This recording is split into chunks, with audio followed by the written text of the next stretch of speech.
leero mbatuusaako okulamusa okuva mu kitongole kya National Identification and Registration Authority. Twatandika omulimu guno ogw'okuwandiisa bannayuganda ku miruka nga 27 ogwokutaano 2025. Ng'omulimu guno gwasooka okuba nga gwateekateekebwa okumala emyezi 6 weewaawo olw'okusaba n'ennamungi w'abantu abettanira obuweereza buno, gavumenti n'esiima neeyongezayo obuweereza buno nga bwakomye jjo ennaku z'omwezi 8 2026 ku levo ey'omuluka. Kakati okukomekereza obuweereza buno ku muluka tebutegeeza nti endagamuntu awo nno tetukyazigaba oba okuwandiisa abantu kwaweddewo, wabula kitegeeza nti obuweereza buno ku muluka buvuddeyo. Kakati ojja kwetaaga okugenda mu ofiisi za NIRA ez'enjawulo 146 ezitolodde eggwanga lyonna obuweereza ate obusangeeyo.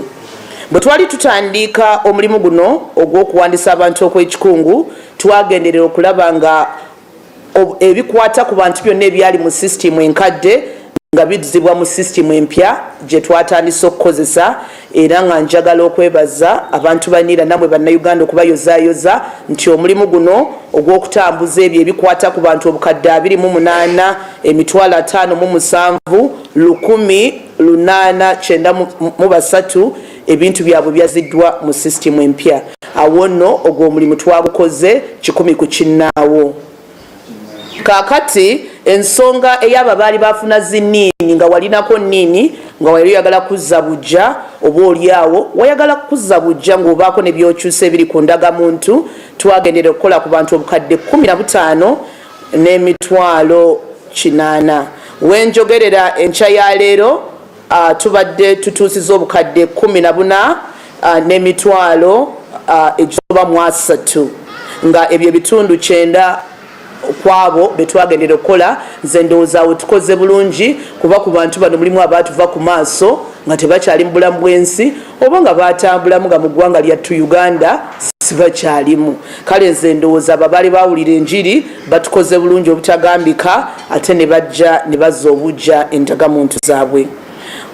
Obuzibu bubadde kwabo abateewandisangako, twagendera obukadde 17 naye nga tugenze okumaliriza ejjo obudde obwawungeredde nga tuli mu mitwalo 6 n'ekitundu ekiraga ebitundu 37. Awo nno wenteerawo essira nti abantu bano abasinga be baana abato abawere abatasobola kwetuukirira ku ofiisi ya NIRA kusaba buweereza. Omuntu omukulu alina okuyimirirawo ku lwabwe n'abanjula eri gavumenti, awo nno ne tubawandiika. Naye abantu baffe abamwesoyo gwa naggamba bwe bofuna eyo omwana omutotofu ayogamba nti nze n'ab'ennyumba yange tuneewandiisanga. Tusuubira nti tujja kukola n'amaanyi okukwatagana n'amasomero oba oliawo ttambwe eyokusatu bw'eba yalimu ebibuuzo ne batukugira awamu okutuukirira amasomero gano, tetujja kukola butaweera okuddayo ate tulabike ng'abaana b'eggwanga bonna tubawandiika ng'eggwanga lino tulisensera. Okufulumya endagamuntu ekyuma kyaffe kyakafulumya endagamuntu obukadde 10 n'emitwalo 10. Ate nze ndowooza naawe tukoze bulungi kuba ku bantu bali 14 miliyoni 14 ezina okufuna endagamuntu bwe tuba tulumiza 10, nze ndowooza tukoze bulungi. Kwezo obukadde 10 obukadde 7 bwatuuse dda mu disitulikiti ez'enjawulo obukadde 7, naye nga we bwawungeredde kuba obukadde 7 bwe twakatwala abantu bakanonako obukadde 2 n'emitwalo 5 obukadde 2 n'ekitundu. Kale wakyaliwo omulimu munene nnyo kuba endagamuntu obukadde nga 5 tukyazirina era mu disitulikiti zaffe ez'enjawulo gye ziri. Kakati twagala okwebaza abantu bonna abazze okwewandiisa kuba nze ndowooza si kya bulijjo mu bitongole bya gavumenti okusangayo ekitongole ekigamba nti twakola ku bantu obukadde 2 nga buli omu twamuggyako ebinkumu twayogera naye twamukolako ate twamusinkana. Nze ndowooza mu myezi 6 okuba nga tutuukirira abantu emitwalo 2 miliyoni 2 ne tubawandiisa ne tubaggyako ebintu byabwe ebibakwatako ebibanjula, tukoze bulungi. Okusobola okutambuza sisitimu ne tujja ebintu ebyo mu sisitimu enkadde ne tubituusa mu mpya, nakyo ndowooza kikulu nnyo era mbayozaayoza ate tuwozaayoza ne bannaffe be tubadde tukola nabo. Kakati bwe twogerera boddira bali abapya be twawandiika n'abo abaali ku register y'eggwanga kati eriko obukadde 35 bweddu gavumenti besobola okwawula ku bannaabwe ng'ekoze biometrics oba ebintu ebyo ebyenjawulo bye batagatta na bantu balala. Nze ndowooza ng'eggwanga okweyozaayoza okutuuka ku kino. Kitegeeza omulembe guli ogw'okwefuula kyotali, awo nno olwo olugi tugenda tuluggalawo, ate eggwanga lyattu Uganda lyongera okutunyumira, ate n'obuweereza bwongera okutereera. Awo nno nga tuvudde ku miruka, ekiddako kyekiriwa. Obuweereza bwonna obwa NIRA ku muluka tebukyaliyo, ojja kubugoberera eri ku ofiisi ya NIRA etwala disitulikiti yo. Ab'e Kampala wabula ne Wakiso olw'obungi bw'abantu abasabirayo obuweereza, njagala kubayamba bwe nti eyeewandikisiza mu Kampala Central nga message bw'ogifuna ekulambika okunona endagamuntu ejja kuba esoma Kampala 12, Kampala 12 ne kakoodi akaliko 38 ng'ojja kgenda Lubaga. Message esoma Kampala 12:38 ogenda Lubaga eri ng'ogenda ku Lutikko ku Lubaga Road. Ate message ye Kampala bw'eba esoma Kampala 12:34 ogenda ku Kampala Central ku Lumumba Avenue. Kampala 12:36 ogenda Makindye mu Lukuli. Ate Kampala 12:35 ogenda Kawempe wali opposite ne Rihamu. Kakati kakasanga message ye kugamba okunona endagamuntu ogyetegereza enamba ezo manyi kyezitegeeza, ate osobola okwewala okutambula n'okufiirizibwa obudde bwo olw'okuba ogenze Makindye ate nga wali badde ogenda Lubaga. Ab'e Wakiso tusigaze ebifo 3 we mujja okunonera endagamuntu. E Naluvule wali opposite ne Oil Libya ajja kuweereza ab'e Nansana, ab'e Nabweru, ab'e Wakiso, ab'e Kyengera, ab'e Kachiri, ab'e Namayumba, Masulita ne Mende muzinone Naluvule. Ab'e Kasangati tulinayo ofiisi eri Masoli, tujja kuweereza abo abeewandikisiza Kasangati, Egombe ne Busukuma. Ate abantu b'e Namugongo tubateerereyo nammwe obuweereza. Abantu b'e Kira bweyogererera e Namugongo mugende eri ku Matters Shrine e Namugongo ku Kereziya y'Abakatuliki. Okuweereza ate n'okugaba endagamuntu emitala w'amayanja nakwo kugenda maaso bulungi nnyo. Ab'e UAE leero okugaba endagamuntu kw'ekikungu kutandise eri ku hoteli ya Hyatt Regency e Dubai. Lwaki tutaddewo ennaku zino nga za hoteli? Abantu ba UAE balina endagamuntu esoba mu 15,000. Awo nno ofiisi za embassy zongazo obuzito bwa namungi w'abantu bano tebwalisobose. Kale tubadde tugamba nti ennaku zino 3 esereddwayo eri ku hotero kusoboza kubawa ekifo ekinene eky'omweganya muno n'endagamuntu. Wabula ennaku 3 zino bwe zikulema ogenda eri ku Regency Hotel, ojja genda Abu Dhabi ku embassy ku lw'ebbalaza n'olwokuna. Kakasa nti okuba essimu n'ofuna appointment. Zino ennaku 3 tezirika appointment, kasitoba ne message yingirawo buyingizi otwala endagamuntu yo. Ate ab'e Jeddah mu Kingdom of Saudi Arabia okugaba endagamuntu ku consulate kutandika nga 17 kukome nga 21 okuva essaawa 3 ez'okumakya okutuuka 12 ez'akawungezi. Awo nno bannayuganda bannange nga nkomereza njagala kwogera bwe nti okugaba kuno tekutegeeza nti newankubadde tuvuddeyo ku projekiti ku parish kukomye. Obuweereza bukyagenda mu maaso. Projekiti eno ekyetaaga okukola ebintu bingi okakasa nti mwenna mufuna endagamuntu. Ekyokubiri okubateerawo platform basobozesa okukebeera endagamuntu zammwe, tuli mu kukizimba, ate n'okugattika okulaba nti ebyobuzaale tubigatta wamu n'endagamuntu. Awo nno sisitimu ne projekiti ebe ng'eweddeyo. Mbeyanziza nnyo, olwaleero nja kutwala ebibuuzo 2-3 bwe biba gyebiri ate tukomekereze. Yes. I would like to hear from NIRA about the activation of the national IDs as issued, the new ones. Many individuals have complaints on the IDs, QR codes not being activated, not being able to be read in the banks when they go to renew SIM cards or anything. They're facing challenges with it. So we want to hear from you. Is there a challenge with the system? Is it a challenge with the QR codes that were printed with them? What exactly is the issue and how are you dealing with it? Are you aware that it's even happening? Thank you. Yes, please. Yeah, we are having members of the public who are complaining get their cards from the parishes, and they take it with an uphill task to go and pick their cards, because there is a certain way of the people in the field creating some difficulties in getting issuing the cards. So I don't know whether you've already got such complaints. Okay. Yes, Catholic TV. On the collection access, why do you have to put codes? Instead of putting the back and matching the Kampala matching or Kampala without. Okay. Yes, please. There are individuals who applied for renewal, but have never seen any update or collection date. What advice for the last 8 months? What advice do you have for these people? Or what steps should they take? And does the lack of communication mean the applications were rejected?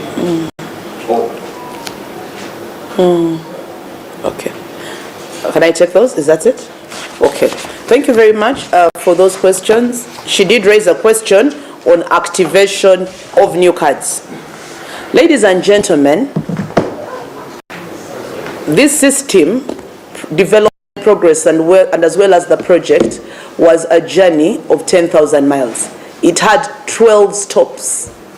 Our first stop when we started the project was to make it possible for you to register. The second stop was to make it possible for you to renew. On the 21st of July, we made another path that made it possible for you to change particulars, to apply for a first ID if you in the old system you were a child and now you qualify for a new card.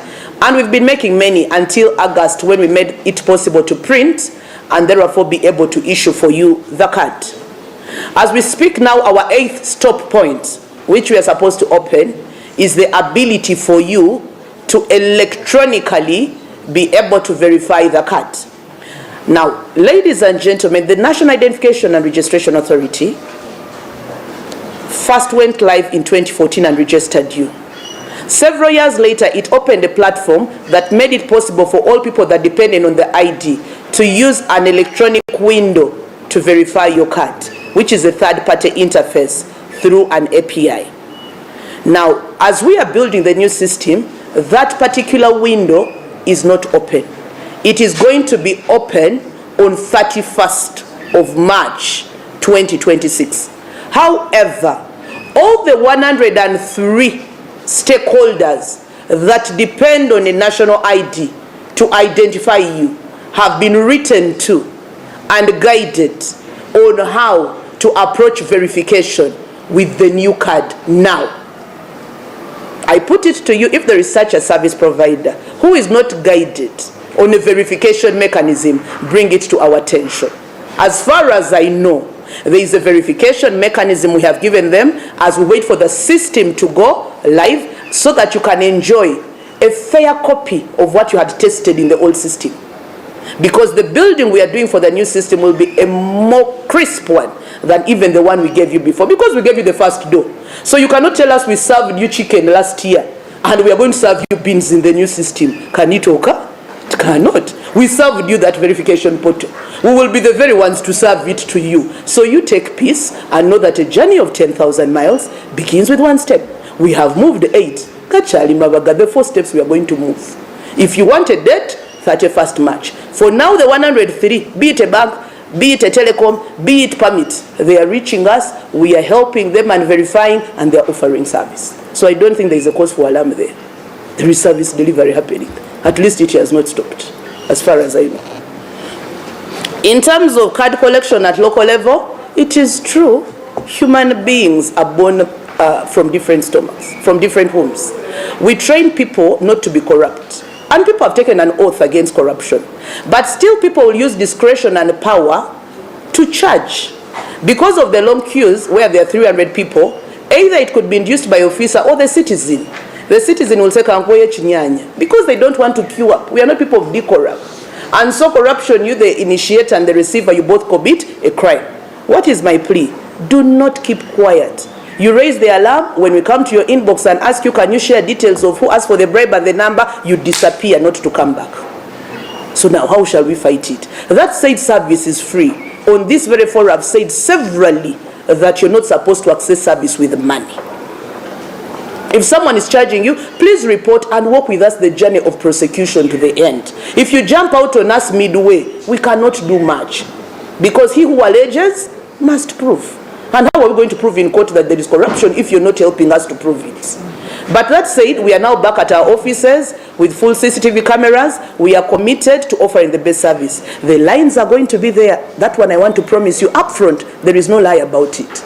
But I implore us to be people of decorum. When you come and find 300 people, please accept to follow the queue and wait for your turn to be served. Because that's why we are paid. As day follows night, we will work tirelessly to make sure we issue all the cards that we have.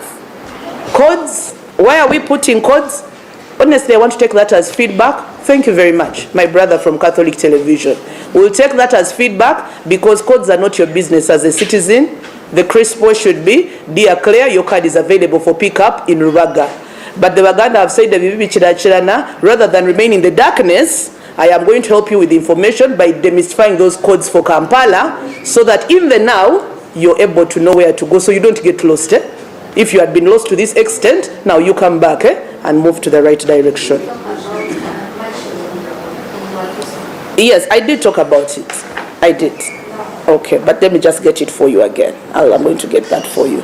And then in terms of applied but no collection message, yes, it is true that some people did not get messages, but we are resending these messages at every time T. We run the messages and send them. Either some people have got settings in their phone that block messages or something. That is also a possibility. The best we can do is to keep resending.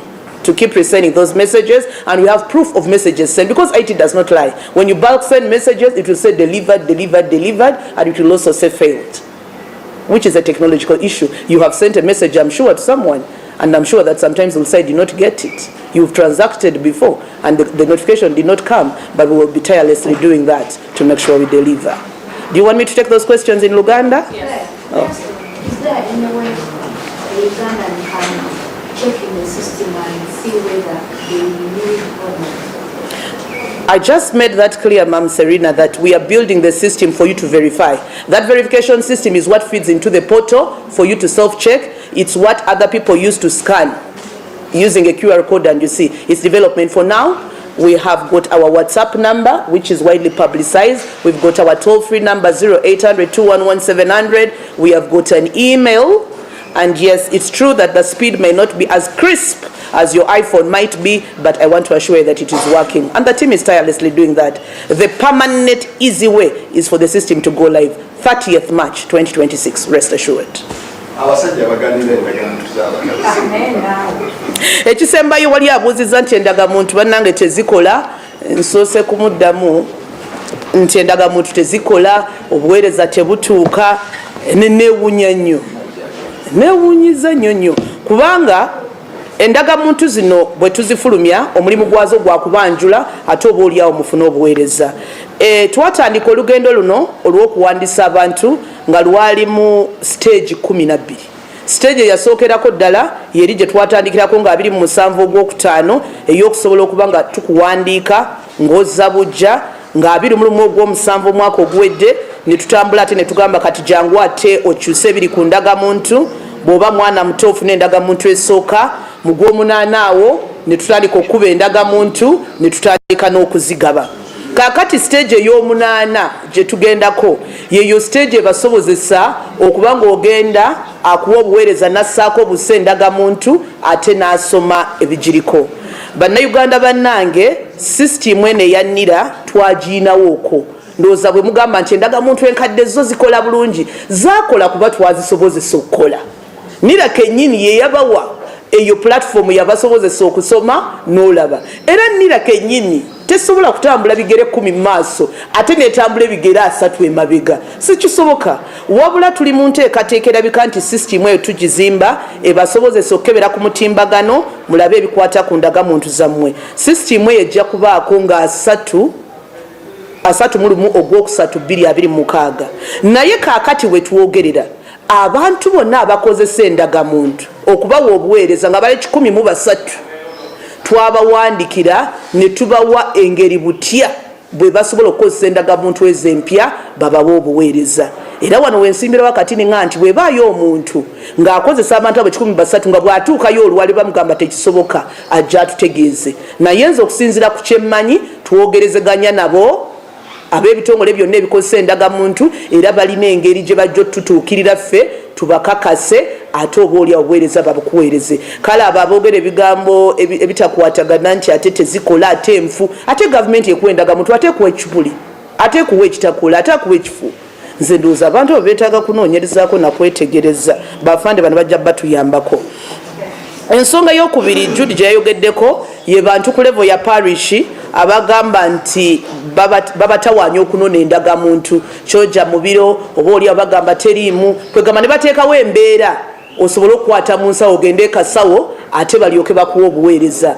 Bannaye mbakubira omulanga nti obuweereza bwa NIRA bwabeerere era bwebaayo omuntu ng'akuyisa mu mbeera ezo weekubira enduulu. Enamba ya toll free tugina, WhatsApp yaffe eri active ne ku Twitter tutuukirire ate osobole otuwulira naye ate bw'oloopa kkiriza okutambula naffe paka omuntu ono lwe tumutuusa mu mbuga z'amateeka. Abamu owulira nti ate bamutuusiza ku poliisi nti sirina ganjogerera bubi n'obivaako. Bw'otalumiriza naffe eno tetusobola kubonereza kuba obukakafu n'obujulizi ate gwa bulina.